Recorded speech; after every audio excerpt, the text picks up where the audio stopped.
નમસ્કાર દોસ્તો, સુપરફાસ્ટ તાજા સમાચારમાં તમારું સ્વાગત છે। આજના તાજા અને સૌથી મોટા સમાચાર જાણીએ તે પહેલા ચેનલને જરૂર સબસ્ક્રાઇબ કરી લેજો। આગળ વધુ એક સૌથી મોટા સમાચાર સામે આવ્યા છે। પીએમ કિસાન સન્માન નિધિ યોજનામાં ઈ-કેવાયસી ફરજિયાત, નહીં તો 2000નો હપ્તો બંધ થશે। જ્યાં દર્શક મિત્રો ખેડૂતોને ખાસ નોંધ લેવા લાયક સમાચાર, તો જેમાં પીએમ કિસાન સન્માન નિધિ યોજનાનો લાભ લેવા ખેડૂતોએ ફરજિયાત ઈ-કેવાયસી કરાવવું પડશે। તો આ યોજના અંતર્ગત કેવાયસી નહીં કરેલ હોય તો 16મો હપ્તો મળશે નહીં। તો ગુજરાતમાં તમે સરકારી કચેરીઓમાં અથવા તો મોબાઈલ એપ્લિકેશન દ્વારા 21 ફેબ્રુઆરી સુધીમાં ઈ-કેવાયસી કરી શકશો। તો ઈ-કેવાયસી માટે જે તે ખાતાના અધિકારીને મળીને કરાવી પણ શકો છો। બીજા સૌથી અગત્યના સમાચાર સામે આવ્યા। રાજ્યમાં વધુ 2 આઈએએસ અધિકારીઓની બદલી। તો લોકસભાની ચૂંટણી પહેલા રાજ્યમાં સરકારી કચેરીઓમાં બદલીનો માહોલ જામ્યો છે। ત્યારે ગઈકાલે વધુ રાજ્યના 2 આઈએએસ અધિકારીઓની બદલી કરવાના આદેશો કરાયા છે। તો ડોક્ટર કુલદીપ આર્યની મુખ્ય ચૂંટણી અધિકારી તરીકે બદલી કરાઈ છે, તેમજ પીડી પલસાણાની ગુજરાત રાજ્યના કચેરીમાં સંયુક્ત મુખ્ય ચૂંટણી અધિકારી તરીકે બદલી કરાઈ છે।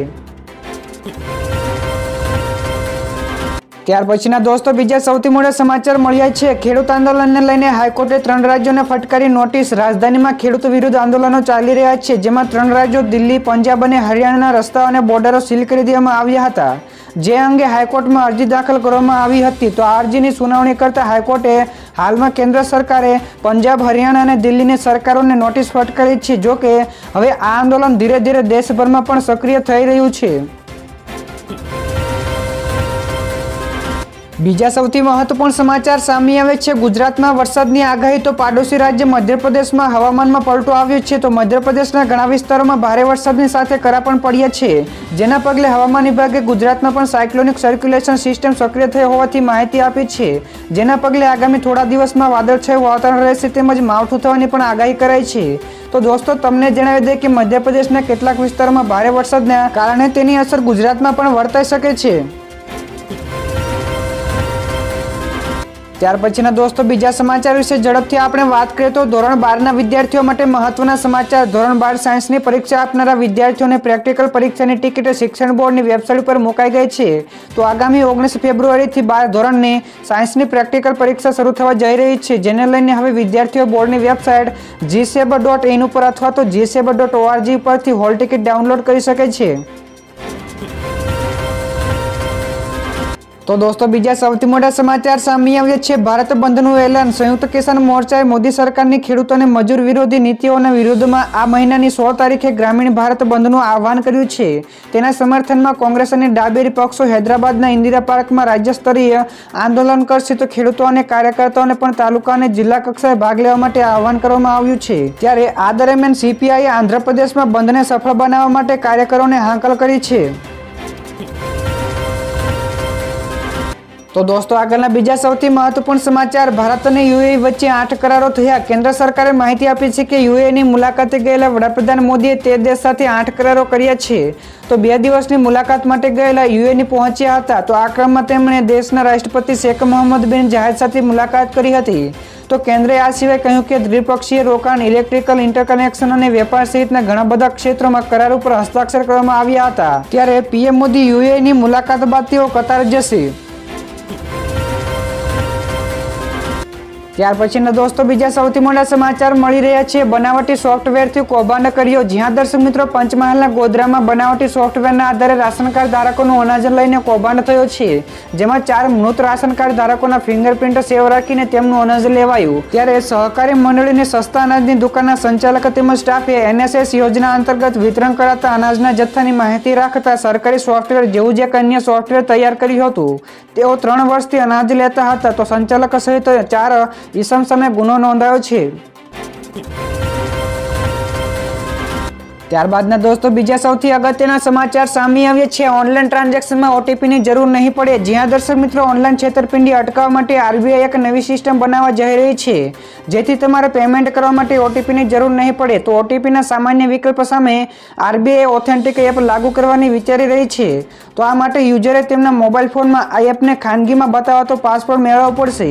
ત્યારે એપ કંપનીએ આ મોબાઈલ એપ્લિકેશન માટે ટોકન્સ જેવા અન્ય વિકલ્પો પણ વિકસાવ્યા છે।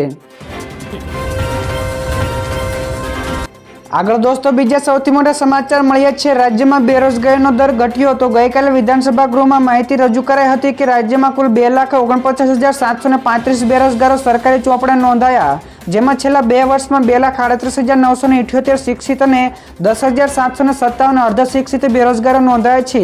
તો શ્રમ અને રોજગાર વિભાગના મંત્રીએ જણાવ્યું કે દેશમાં બેરોજગારીનો દર 4.3% ઘટીને 3.7% થયો છે. તો ગુજરાતમાં બેરોજગારીનો દર 2.2% ઘટીને 1.7% થયો છે.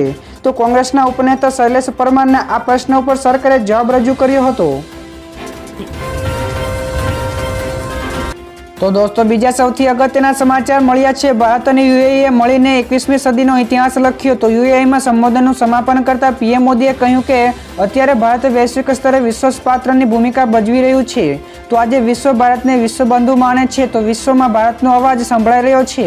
તો ભારત અને યુએઈએ મળીને 21મી સદીનો નવો ઇતિહાસ લખી રહ્યો છે. તો ભારત દરેક પગલા ઉપર તેના લોકોની સાથે છે. તો પીએમ મોદી અંતમાં શુભેચ્છા સાથે ભવ્ય સ્વાગત માટે ત્યાંના સૌનો આભાર પણ માન્યો હતો. તો દોસ્તો બીજા સૌથી મહત્વના સમાચાર સામે આવ્યા છે. ટાટાએ 2 ઇલેક્ટ્રિક વાહનોની કિંમતોમાં કર્યો ઘટાડો. જ્યાં દર્શક મિત્રો ટાટા મોટર્સે તેના 2 ઇલેક્ટ્રિક વાહનોની કિંમતોમાં ઘટાડો કર્યો છે. તો કંપની નેક્ઝોન ઇલેક્ટ્રિક વાહનોની કિંમતમાં 1.20 લાખ રૂપિયાનો અને ટિયાગો ઇલેક્ટ્રિક વાહનોની કિંમતમાં 70,000 રૂપિયાનો ઘટાડો કર્યો છે. તો કંપનીનું કહેવું છે કે બેટરીની કિંમતોમાં ઘટાડો થવાનો ફાયદો ગ્રાહકોને આપવામાં આવ્યો છે. તો કિંમતમાં ઘટાડા પછી નેક્ઝોન ઇલેક્ટ્રોનની કિંમત હવે 14.49 લાખથી શરૂ થશે અને ટિયાગો ઇલેક્ટ્રિક વાહનોનું બેઝ મોડેલ રૂપિયા 7.99 લાખથી શરૂ થશે. તો દોસ્તો ત્યારબાદના બીજા સૌથી મોટા સમાચાર મળ્યા છે. કેજરીવાલને ઈડીનું 6થું સમન્સ મળ્યું. દિલ્હીના કથિત દારૂ કૌભાંડ કેસમાં ઈડીએ મુખ્યમંત્રી કેજરીવાલને 6થું સમન્સ મોકલ્યું છે. તો ઈડીએ તેમને 19 ફેબ્રુઆરીએ પૂછપરછ માટે પણ બોલાવ્યા છે. તો આ પહેલા પણ ઈડીએ તેમને 5 વખત સમન્સ મોકલી ચૂકી છે, પરંતુ કેજરીવાલ તેને ગેરકાયદેસર ગણાવીને એક વખત પણ હાજર થયા નથી.